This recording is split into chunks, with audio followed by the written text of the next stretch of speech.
Olá, seres de luz! Eu sou a Madame de Ferro, também conhecida como Stephanie Bergman. E hoje vamos para mais um vídeo neste canal. Eu tô tão empolgada que eu tô conseguindo manter esse canal no ar, ativo, porque eu tenho uma questão aí que minha vida é muito ocupada e são muitos atendimentos, são muitas coisas e nem sempre eu consigo parar para gravar. Então, estou conseguindo, eu tô muito feliz por isso. Pois bem, como vocês já devem ter visto no título deste vídeo, hoje vou falar com vocês sobre uma carta, que é uma carta super, mega, hiper temida no tarô. É aquela carta que quando ela sai, eu sinto as consulentes assim, meu Deus, essa carta, meu Deus, por que essa carta? E que carta é essa, Stephanie? É a Torre. A carta da Torre. A temida Torre. Esta cartinha aqui do tarô. E por que tão temida e incompreendida como a carta da Torre? Vamos lá, vamos entender um pouquinho sobre um conceito espiritual antes da gente entrar nessa carta e vocês entenderem sobre o que eu vou falar dela. Primeiro, por que a gente está aqui nesta terra? Por que estamos encarnados? Eu estudo Cabala. E a Cabala, ela não é uma religião, mas ela é como é que eu posso dizer? É como se ela fosse uma explicação de como a espiritualidade funciona. Eu costumo falar o seguinte, quando a gente encarna, a gente tá começando a jogar um jogo. E pra gente jogar um jogo, toda vez que você vai jogar um jogo de tabuleiro com seus amigos, você vai jogar um jogo de tabuleiro com seus colegas, ou que você vai fazer um jogo com seus filhos, enfim. Antes de você jogar, você lê as regras, né? E o que acontece? A gente encarna nesse plano chamado vida sem saber muito bem as regras do jogo. E esse jogo tem regras, que são as leis universais. Então, muitas e muitas religiões estudam ou se apoiam na Cabala, nas leis universais. A magia, né, muitas vertentes mágicas se apoiam na Cabala. E existem algumas vertentes de Cabala, mas esse vídeo não é sobre Cabala, eu tô só dando um contexto do assunto. Se vocês se interessarem, eu posso até começar a falar sobre o assunto. Mas o que eu quero explicar é que eu estudo Cabala e muito do que eu penso, do que eu acredito, e do que eu falo sobre espiritualidade vem dos meus aprendizados com a Cabala. Por quê? Durante toda a minha trajetória espiritual, é muito louco, né? Porque a espiritualidade, ela tá na minha vida desde sempre.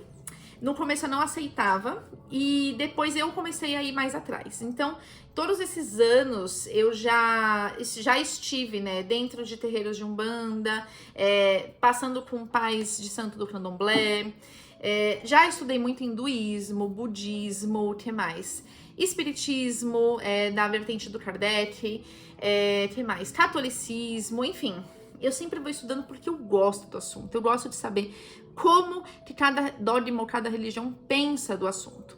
Então, quando eu quero saber sobre um assunto, por exemplo, reencarnação, eu vou lá dar uma olhada. O que o kardecismo pensa de reencarnação? O que o budismo pensa de reencarnação? O que o catolicismo pensa de reencarnação? Eu vou olhando o que cada dogma pensa sobre o assunto em questão que eu tô querendo saber. E essa é uma forma de você não ficar alienado em um conhecimento, em você procurar respostas que façam sentido para você, em você conhecer novas religiões, conhecer novos dogmas. E quando você conhece, você pode até não concordar, você desmistifica medos, preconceitos, você começa a entender melhor as pessoas ao seu redor. Então, eu só vejo vantagens em você saber um pouco mais de outras religiões e outros dogmas, porque isso promove realmente mais respeito e te ajuda a se encontrar.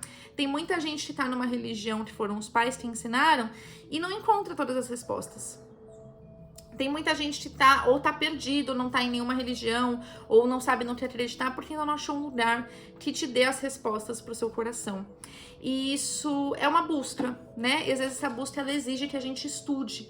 E a gente tem que aproveitar que a gente tem a internet a nosso favor, hoje a gente tem acesso a livros. Antigamente não, antigamente era o que seu pai e sua mãe falavam, o que falar na igreja, é isso aí. Hoje não, hoje a gente tem muito mais poder de escolha e de entender o que é isso, podendo entender e ver o que a gente acredita ou não. Baseado nisso, né, explicando que eu estudo Cabala e eu vou falar sobre o que eu vou falar nesse vídeo do ponto de vista cabalístico, é o seguinte. A Cabala explica que a gente tá nesse plano pra quê? A gente tá nesse mundo pra quê? Pra evoluir. Estamos aqui para evoluir. E a nossa evolução, ela vai se dar através de situações que vão cutucar o nosso ego, sombra ou oponente. Cada um vai dar um nome para isso e eu enxergo como sendo quase que a mesma coisa. Então, o que é o ego? O ego, ele é nada mais do que uma defesa colocada aí para que você o vença. É como se ele fosse o seu inimigo. Então, se a gente puder trazer isso para um contexto mais prático e real, é como se ele fosse o seu inimigo, que ele vai te provocar nas suas aflições, nas suas dificuldades, para que isso te estimule a fazer ações, atitudes que façam vencê-lo. Beleza? Por quê? Porque quando a gente ganha alguma coisa sem merecimento, ou seja, sem lutar, isso não tem valor. Isso é totalmente psicológico. Então, vamos lá. Vamos supor, imagina aí, que você vai ser um jogador de futebol. E aí, você lá é criança, é seu sonho jogar futebol, você começa a jogar, só que você é ruim. E aí, vendo que você é ruim, que toda vez que você chega triste em casa, seu pai e sua mãe tentam te consolar, falar pra você treinar mais, treina mais com você um pouquinho e tal, mas não melhora, né? E aí, seu pai, vendo você muito triste com essa situação, ele vai lá, ele vai lá e te estimula a ir bem, a jogar, dar uma treinada, e chega o dia de um campeonato, de um jogo importante. E nesse jogo importante, você tá no banco, né? Você é ruinzinho, o treinador quer ganhar, ele, deixa você no banco. De repente, no meio do jogo 0-0, o treinador te coloca em campo. E aí acontece um milagre, né? Ninguém te para com a bola. Você fala assim, nossa, que estranho, ninguém me parou com a bola. E aí você chuta pro gol e faz um gol. E aí todo mundo comemora, porque você foi o salvador, o time ganhou graças ao seu gol. Você tá super feliz, não entende o que aconteceu. Meu Deus, até ontem eu era ruim, hoje eu salvei o time. Hoje é meu dia de sorte. Está lá comemorando, até que você vê num canto seu pai conversando com o treinador. E sorrateiramente você chega perto e ouve que o seu pai comprou o treinador. Deu dinheiro pro treinador e deu um presente para todos os meninos do time adversário e do seu time, para que eles facilitassem que você fizesse o gol. Então, na verdade, essa vitória não foi mérito seu, ela foi comprada. E aí eu te pergunto, você ia ficar feliz da mesma forma, sabendo que essa vitória foi comprada? Que não teve mérito seu. Seu pai foi lá e pagou, e por isso que você fez o gol. Claro que não, ia ser uma decepção enorme você descobrir que não é mérito seu, isso foi pago. É a mesma coisa com a nossa evolução. Deus é tão incrível e tão perfeito que ele cria o ego, ou o oponente, ou a sombra, para que você tenha a oportunidade de evoluir por mérito, porque você foi lá, lutou contra o seu instinto, contra a sua sombra, contra o seu ego e venceu. E aí você tem o seu merecimento, a sua evolução. E aí a Cabala explica que todas as situações da nossa vida que são difíceis de passar, que são conturbadas ou que são repetitivas, que estão acontecendo muitas e muitas vezes, elas são situações onde o seu oponente, sombra ou ego é colocado ali para te cutucar e te dar a oportunidade de lidar de uma outra forma com essa situação ou sentimento, de uma forma que não é reativa. O que é reativo? Vamos lá.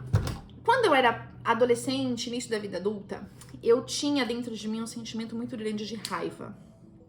E esse era um sentimento que ele era causado em mim, né? Porque até então eu achava que tudo era o outro, que as situações externas causavam isso, porque todo mundo queria fazer eu sentir raiva. E eu sentia raiva em várias situações. Relações familiares, relações de amizade, trabalho, relacionamentos, amigos, enfim. Todas as relações, em algum momento, faziam sentir raiva. Às vezes, até eu andando na rua, eu sentia raiva de alguém andando devagar na minha frente. E eu era reativa. Então, que para acabar do que é ser reativo? É agir de forma instintiva, da forma sem pensar. E qual que é a minha reatividade diante do sentimento de raiva? Ser grossa, xingar, mandar sair da frente, me proteger contra-atacando. Às vezes eu pegava aquilo que eu sabia que ia machucar a pessoa e falava de propósito pra machucar ela, porque eu tava me defendendo, com a justificativa que eu tava me defendendo. Só que isso fez eu perder muitas coisas na vida. E cada vez que o tempo passava, eu sentia mais situações que me deixavam com raiva e situações mais difíceis e maiores. E você fala, meu Deus, é tudo comigo, eu sou uma vítima. Não! Na verdade, eram oportunidades aparecendo para que eu tivesse a oportunidade de lidar com esse sentimento de uma outra forma. Que outra forma? Uma forma proativa. O que a Kabbalah fala de ser uma forma proativa? É uma forma que é oposta, que é diferente daquela que eu ajo de forma reativa. Então, se de forma reativa eu xingo, eu brigo, eu sou agressiva, o que eu tinha que fazer? Eu tinha que me acalmar, respirar e agir de uma outra forma. Que forma é essa? No meu caso, e isso é caso a caso, não é para vocês tomarem como uma verdade absoluta, que tem que ser feito dessa forma. A minha reatividade era ser agressiva. O que eu tinha que fazer? Respirar, me acalmar e resolver isso de uma forma civilizada, conversando, sem estar com raiva. Então eu tinha que aprender a controlar esse sentimento, ao invés de só reagir e explodir. E quando eu aprendi a fazer isso, essas situações, esse sentimento, ele passou a ser cada vez mais difícil de ocorrer na minha vida. Eu comecei a passar cada vez menos situações onde eu sentia raiva. É como se magicamente as situações sumissem. Ah, e isso foi só por uma questão espiritual? Não. É todo um trabalho que a gente faz de evolução pessoal, de na hora que eu tô sentindo raiva, eu me controlar e falar, calma, preciso parar aqui um pouquinho, né? Tô dizendo que é fácil? Não. Tô dizendo que eu acertei todas as vezes? Não. É um trabalho feito diariamente, dia a dia. Mas isso fez com que eu, nesse sentido da raiva, eu evoluísse, né? E aí a gente vai passando várias e várias situações para evoluir em vários e vários pontos. Então, assim, eu lidei com a raiva, legal, mas tem um monte de outras coisas que eu tenho que lidar, assim como todo mundo. Nosso papel aqui é evoluir, isso não acaba nunca. E aí, quando surge a carta da torre, né? Toda essa história fala da carta da torre. As situações na nossa vida, elas vão se repetindo, nos causando sentimentos e atitudes reativas para que a gente tenha a oportunidade de mudar. Quando a carta da torre aparece, significa que aquele aspecto, aquela situação ou aquele sentimento que aquela situação me causa, eu já tive muitas oportunidades de ser proativa diante dele, ou seja, de agir diferente da forma que eu sempre ajo. Só que em nenhuma dessas vezes eu escolhi fazer isso chama livre-arbítrio. E eu continuei sendo reativa e culpando o mundo ao invés de fazer a minha parte, que é mudar a minha reação. Por quê? Eu não tenho controle do que acontece ao meu redor, mas eu tenho controle de como eu escolho reagir. E é aí que tá o segredo da evolução, como eu tô escolhendo reagir. Diante do sentimento de raiva, por exemplo, uma pessoa que se fecha, que fica na dela, que não fala com ninguém, que se isola, talvez a proatividade dela seja falar o que ela tá sentindo. Por isso que isso é tão individual. Por isso que o tarô ajuda a gente a entender o que a gente tem de fazer diante do nosso oponente, do nosso ego, do nosso obstáculo. Porque isso é muito, muito individual. E aí a carta da torre é o seguinte, quando ela aparece é porque você já teve muitas oportunidades de fazer diferente naquela situação, ou com aquele sentimento, ou com aquela situação repetitiva, e você não entendeu o que era para ser feito. Então vem uma situação difícil de lidar, muitas vezes está fora do nosso controle, que é tempestuosa, que é difícil, que vem aqui e derruba tudo, para que você tenha a oportunidade de reconstruir de uma outra forma. Então essa carta, ela fala assim de coisas se desconstruindo, de mudanças abruptas, de mudanças bruscas que a gente não tem controle, de situações dolorosas, difíceis, mas que a médio e longo prazo, ou seja, quando a tempestade passar, você vai olhar para trás e falar, cara, ainda bem que isso aconteceu, porque isso me ajudou em isso, isso, isso. Quantas situações você já passou que... Quando tudo passou, né, era muito difícil, sofreu, e quando tudo passou, você falou, cara, se isso não tivesse acontecido, ainda bem, foi ruim? Foi, mas ainda bem que isso aconteceu. Todo mundo já passou por situações que pensou ou sentiu isso. E essa é a carta da Torre agindo. Então, assim, é uma situação fácil de passar? Não. É uma situação dolorosa? É do meio da tempestade você vai se sentir perdido e não saber o que fazer? Sim. Mas quando passar, ela é pro seu bem, ela é pra sua evolução. E quando você entende isso dessa forma, você começa a levar a vida de uma forma mais leve. Por que de uma forma mais leve? Porque você olha pra situação e fala assim: tá difícil, mas tem uma lição aqui pra eu aprender. E quanto mais cedo eu aceitar e aprender, mais cedo eu deixo de passar por ela, né? Ela é uma carta, sim, assustadora, ela é uma carta, sim, que fala de momentos conflituosos, difíceis, mas ela também é uma carta de oportunidade, é uma carta da oportunidade de você reconstruir com bases mais sólidas, de você fazer diferente, de você aprender, de você encerrar um ciclo kármico. O que é um ciclo kármico? É esse ciclo que eu tenho que aprender algo e não tô conseguindo aprender.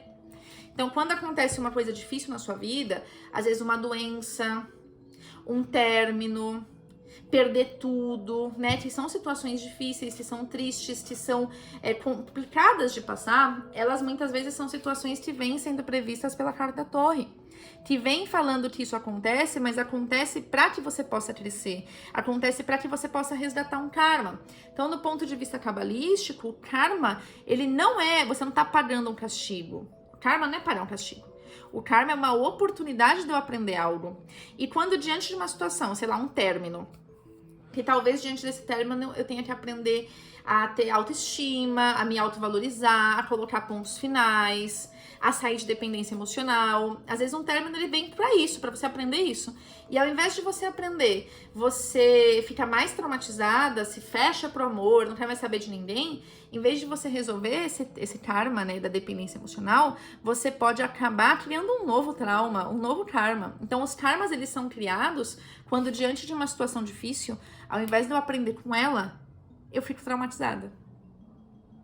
Faz sentido isso pra você? Eu busquei ser o mais didática possível para explicar a intenção dessa carta, que ela, por mais difícil que ela seja, ela não é tão ruim assim, e explicar um pouquinho sobre como a Cabala vê tudo isso. Queria que vocês comentassem aqui embaixo se faz sentido, se ficou clara a explicação, se vocês querem saber mais do assunto da Cabala, se tirou um pouquinho do medo dessa carta. Comenta aqui embaixo pra mim, divide, compartilha esse vídeo com pessoas que precisam saber sobre isso, que talvez estão passando ciclos viciosos e não sabem como sair ou por que eles estão acontecendo. Já compartilha com as pessoas, se inscreve no canal, né? Ativa as notificações, dá um joinha no vídeo e eu te espero no próximo vídeo.